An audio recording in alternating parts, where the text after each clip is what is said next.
On April 10th, 1907, 12 jurors left a New York City courtroom with a tough decision to make. From the onset of the trial, it seemed like this was going to be an open and shut kind of case. A very famous man had been murdered in front of a lot of witnesses. The man who committed the murder wasn't denying that he had done it. And yet still, this trial went on for 2 months and nobody knew what the outcome of the case was going to be. Today's story is a complicated one, but I figured it might be a good idea for you to hear the details of the case in the order that the jurors received them. That way you can come to your own conclusion about how this case should have actually played out. There are some devastatingly horrible details in this case that involve sexual assault, and for that reason, viewer discretion is advised. Okay, let's get into today's story.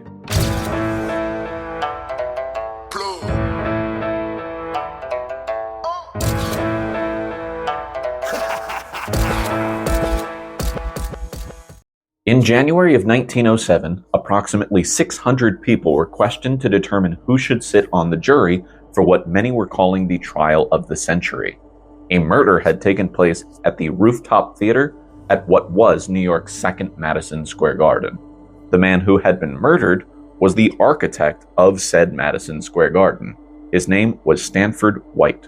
Stanford White was an incredibly well-known figure in New York. He was arguably the most famous architect in the city and was certainly a partner of one of the most successful architecture firms in the city's history, McKim, Mead & White. He designed the Washington Square Arch. He also had a hand in designing several clubhouses that were staples of high-class society. He also designed 2 golf clubhouses, including Shinnecock Hills Golf Clubhouse in Long Island, which today is the oldest golf clubhouse in the country.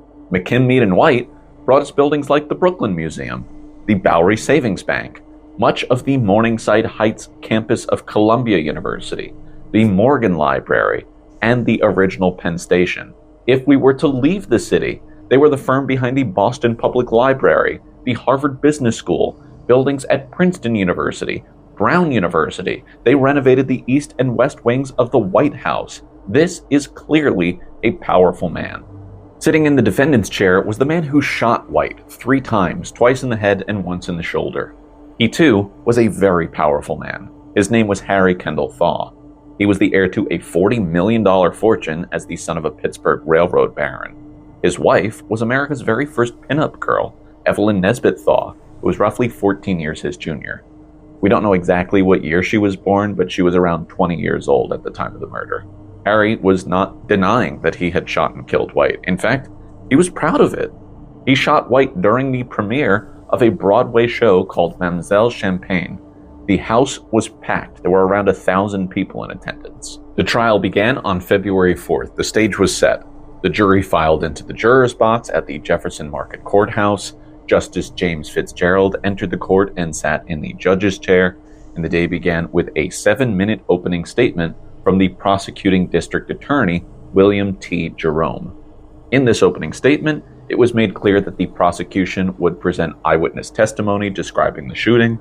It would make note that as Thaw was being escorted away, he declared that he did it because White had ruined his wife's life, to which Evelyn replied, "Yes, Harry, but look at the fix you're in now," to which Harry replied, "I probably saved your life." When the opening statement was finished, the defense attorney, John B. Gleason, gave his opening statement. He stated that Thaw had killed White because for 3 years he had been suffering a disease of the brain caused by heredity and stress. And he explained that the root of it all began in 1903 when Thaw had a conversation with his then girlfriend, Evelyn, now wife, and the jury would hear the story from Evelyn's own lips. And with the context provided by Evelyn, they'll understand how his obsession with White began. This was all a drawn-out way of saying that the prosecuting side was pushing that Thaw killed White out of simple jealousy, while the defense was pushing that this was a temporary bout of insanity, and that Thaw was no longer dangerous, that he had done this on behalf of his wife. The prosecution told reporters that if Evelyn tried to portray her husband as a hero, he'd tear her limb from limb. The first witness for the defense was the Thaw family psychiatrist. The main piece of evidence addressed here was that Thaw said to his wife, after having committed the murder, that he probably saved her life, which, according to the psychiatrist, was an act of an indication of insane delusion. Despite having a relationship with his wife in years prior, it was never indicated that White was any longer a part of Evelyn's life. Declaring that he killed this man so that he would no longer be a part of her life while he was already not part of her life, at least to his knowledge, was an insane thing to do. The second witness called was a doorkeeper at Madison Square Garden. He had been working one night when White dictated that he would find and kill Thaw before daylight after pulling a pistol from his pocket. This was after Thaw was spotted leaving Madison Square Garden with Evelyn Nesbit. The doorman later found Thaw first and warned him of the threat, to which Thaw responded angrily. Now, if you're Thaw or his family in this situation, does this sound like a great defense? The dead guy threatened me and only one guy heard it, so I killed him before he could kill me. It's pretty weak testimony. Thaw was not happy. And remember, he's a very rich man. He should be able to afford much better representation, hopefully somebody who wasn't going to question his sanity. So Gleason stepped aside as Thaw's defense attorney, and in stepped Delphin Delmas. Delmas wasn't from New York. He was from San Francisco, but he was famous for having never lost a case. He told Thaw that he wanted to come at this from a different angle. Rather than focus on how mad Thaw might have been, he preferred to present the jury with so much information against White that the jury would grow to hate him and forgive Thaw for committing the murder. Thaw really liked this idea because he truly did despise White, and he wanted other people to see him for the true monster that he believed he was, instead of this hotshot architect. So Delmas was hired, and the one person that Delmas knew could turn the jury against Stanford White was Thaw's wife, Evelyn. Thaw had shared the conversation that he had with Evelyn in 1903, and Delmas was so disgusted with what he was hearing that he knew he had to convince Evelyn to share the story in court, even if it would traumatize her. On February 8th, so 4 days after the trial began, Evelyn Nesbit Thaw was called to the stand. She was incredibly nervous, really sick to her stomach. This was her deepest, darkest secret. This was not a story that she had ever wanted to share again, but she knew that if she didn't tell it, White would be remembered as a great man, and she didn't believe that he was. Evelyn arrived in the witness stand, held up her right hand, and swore to tell the truth. The public was eager to hear what she had to say. It began with a retelling of what happened the day of the murder, June 25th, 1906. Evelyn was in New York for a visit with her husband. They were leaving port in a few days for an excursion to Europe. They were staying at the Lorraine Hotel. Harry had gone out to have a drink at a nearby bar, and when she arrived at the bar, he had paid his $3 tab with a $100 bill because, after all, he's a very wealthy man. The two of them then went out to a dinner at a restaurant called Café Martin. They sat down, looked at their menus, ordered food, and as their meal was nearing its end, Evelyn noticed that none other than Stanford White happened to be in the same restaurant as them. He was with his son, who was just slightly older than she was, and she knew how much her husband hated Stanford White and hoped to avoid a scene, so she stayed silent.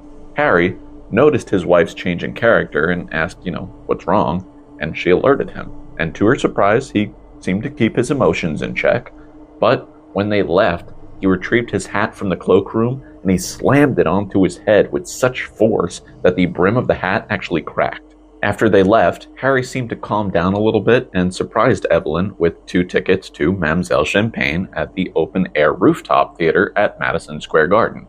This was opening night, sure to be a spectacle, so Evelyn agreed to go. Now, at some point during the night, Harry learned that White planned on being in attendance at that show.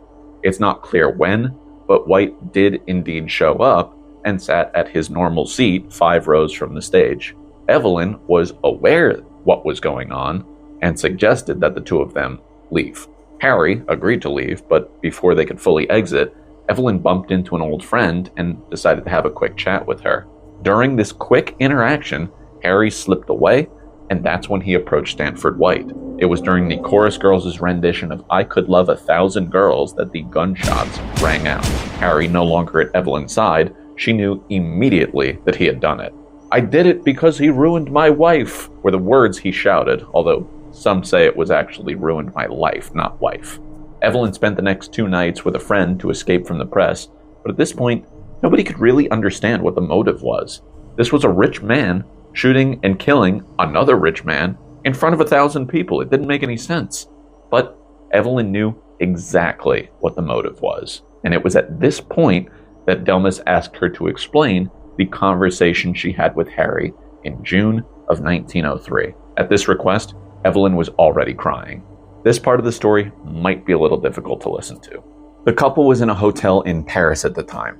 It was here that Harry actually decided he wanted to propose marriage to Evelyn, but Evelyn just broke down crying, and Harry suspected that this had something to do with her former relationship with the architect. He knew that the two of them had some sort of relationship in the past, but he didn't know the full details of it, so he asked her to explain. Evelyn first arrived in New York in the year 1900 when she was about 15 years old. Her mother was already living in the city, and she had sent for her and her younger brother. Her father was already dead. She started working as a model after photographers and painters approached her about posing for their magazines. And she was on the cover of Vanity Fair, Cosmopolitan, Harper's Bazaar, the Ladies' Home Journal. And then shortly after that, she became a chorus girl in a Broadway show called Florodora. She got close with some of the other girls, and one invited her to a society luncheon. Now, figuring it was a good idea to meet people in the industry or the socially elite, she agreed to go under the impression that this was a luncheon for a great number of people. But in reality, it wasn't.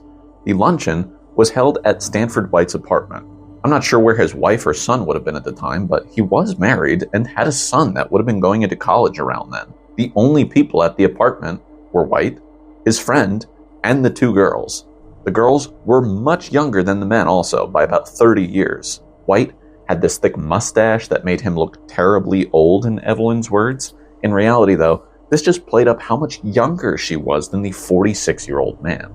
They had this big, exquisite meal, and the men were generous and playful with the girls. They went on a tour of the apartment, which was filled with all of this really expensive furniture, and then the tour concluded in this room that had a red velvet swing suspended from the ceiling. White persuaded Evelyn to sit down, and he pushed her on the swing, and they all laughed and had a good time. To her, he seemed pretty harmless. Over the next few weeks, White inserted himself into more of Evelyn's life, which included meeting her family. They were all living in a modest apartment, and he thought it wasn't good enough for them, so he got them a suite at the Wellington Hotel. Now, Mrs. Nesbit, Evelyn's mother, she was very protective of her daughter, but she was also quite gullible. She didn't see White as this romantic partner for Evelyn, but instead viewed him as a parental figure, because after all, her father was dead and she needed to be taken care of. So, Stanford White became a large part of their lives. Evelyn's mother went as far as to call White their benefactor. They were fast friends. About 2 months later, Evelyn's mother went back to Pittsburgh, where they were from, for, some trip, and she made her daughter promise her that she would see nobody other than Stanford White during the time she was away. Evelyn agreed, and her mother left for Pennsylvania. During that time, Evelyn had planned on attending yet another party at Stanford White's apartment because he threw these elaborate get-togethers all the time, but when she arrived, nobody else was there. He told her that the other invitations were turned down, but that they could make the best of their time together. He poured some champagne, they started drinking, and it wasn't before long that Evelyn passed out. It's unclear if there were any sort of drugs in the champagne, but when she woke up, she wasn't wearing any clothes. She was lying on a canopied bed with a mirror over the top, and a streak of blood trailed down her leg, marking the loss of her virginity. Evelyn cried throughout her entire testimony, but the court was hanging on every single word. She said that when she woke up, she screamed so greatly. White attempted to quiet her. He too was naked beside her, and he passed her this kimono and left her by herself, but made her swear to never tell her mother about it. He said there was nothing so nice as young girls and nothing so loathsome as fat ones, and that she must never get fat. And upon hearing these words when she told the story to Harry in 1903, he cried, "You poor child," over and over again. And from that moment on, he had this fiery hatred for the most famous architect in New York. The court dismissed for the night. Evelyn had made her impression with the jury, but her job was not over. There was more story to tell. The next day, Evelyn was welcomed back to the witness stand, and she continued to tell of the feud between White and Thaw. When she and Harry had returned from Europe, White warned her to stay away from Thaw because he was a drug addict, specifically cocaine and morphine. He arranged for her to meet an attorney to protect her from Thaw. She was forced to submit testimony that she had been brought to Europe against her will, which wasn't true. When she told Harry about it, he filled with rage and demanded she go to the lawyer and have the affidavit destroyed, to which she agreed. She testified that those documents were burned. Delmas continued to question Evelyn, having her recount instances where other young girls were in his presence and the things he would say. Other girls had had very similar experiences with White. It seemed he did this all the time. The testimony was damning. In no way could anyone hear the words Evelyn was saying and continue to think that this untouchable architect was a good man. The next order of business was cross-examination. District Attorney Jerome knew he had his hands full after this powerful direct examination. He approached Evelyn and asked her about her days as a model. He asked her about posing nude for a number of artists and photographers, and she denied ever having appeared that way to any of them. He asked her if she had ever considered the vulgarity of being with a man nearly 3 times her age. She understood the unorthodox relationship, but didn't really truly understand how indelicate the situation was until she confided in Harry what her relationship with White had actually been. Even after this assault, she continued to be with White for about 6 months. He was good to her family. He supported them financially. He was kind. But when she told Harry about all of this, he opened her eyes as to just how dangerous a man he actually was. Jerome had actually tried to attack Evelyn's character and reputation to weaken her gut-wrenching story. She cried throughout her entire testimony, both days. Now, despite what Delmas described to Thaw as their court strategy at the beginning of the case, they truly were still going for a temporary insanity kind of plea. A psychiatrist was called upon to explain how this murder was a sudden impulse, and how Thaw was only carrying a weapon that night out of fear that White had hired agents to attack him.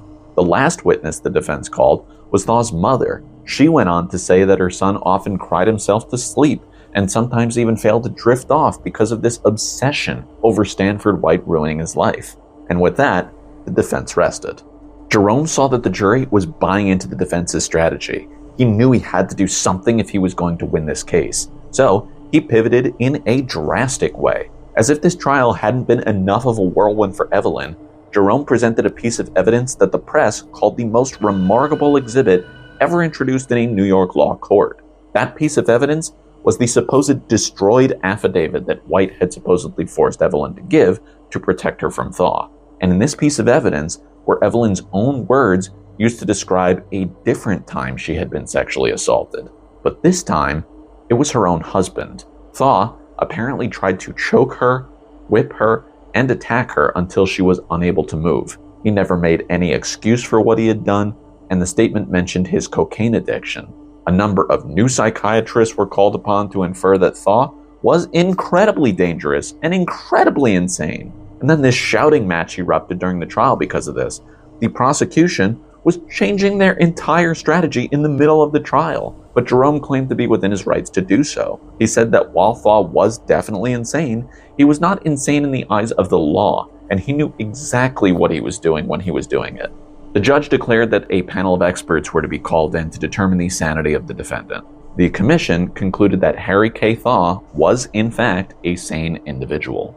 In the closing statements, Delmas said that if Thaw were insane, it should be called dementia americana, the declaration that every man believes his home is sacred and will act on behalf of his wife, his daughter, or his home if any individual stains the virtue of that threshold. Jerome asked the jury if there is some unwritten higher law that allows a man to parade a woman as a mistress for 2 years and then kill. Why would this child continue to return to this great ogre who ruined her life when she testified he was one of the kindest people she had ever met? He closed by quoting the Bible with, "Vengeance is mine, saith the Lord, and the law from Mount Sinai, thou shalt not kill." The jury deliberated for 47 hours, and when they returned, they were deadlocked, and the judge was forced to declare a mistrial. Not long after, a second trial took place that was far less attention-worthy. The defense team went with the strategy of having Harry actually sent off to an insane asylum, and then they could worry about getting him out later after proving him to be sane. Defense witnesses changed their words in court to point at Thaw as a madman, and the judge in this case declared that Thaw's discharge would be dangerous to public safety and he was sent to a hospital for the criminally insane. 7 years later, a jury found Harry to be sane, and he was released as a free man. However, less than 2 years later, Harry severely whipped a 19-year-old boy and was arrested and returned to the insane asylum, where he did an additional 7 years. So, that's going to do it, folks, the trial of the century. They actually turned this into a film in 1955 starring Joan Collins as Evelyn Nesbit. It's called The Girl in the Red Velvet Swing. I haven't personally seen it, but it did get people talking about the case again while Evelyn was still alive. She died in 1967 from natural causes. Nesbit, Thaw, and White are also incorporated into the 1975 novel Ragtime, as well as the musical of the same name. Remember, if you're interested in getting more New York City content in the future, make sure you leave a like, subscribe to this channel, and don't forget to hit that notification bell. Drop a comment down below, and as always, I'll catch you all in the next video. Deuces, kids.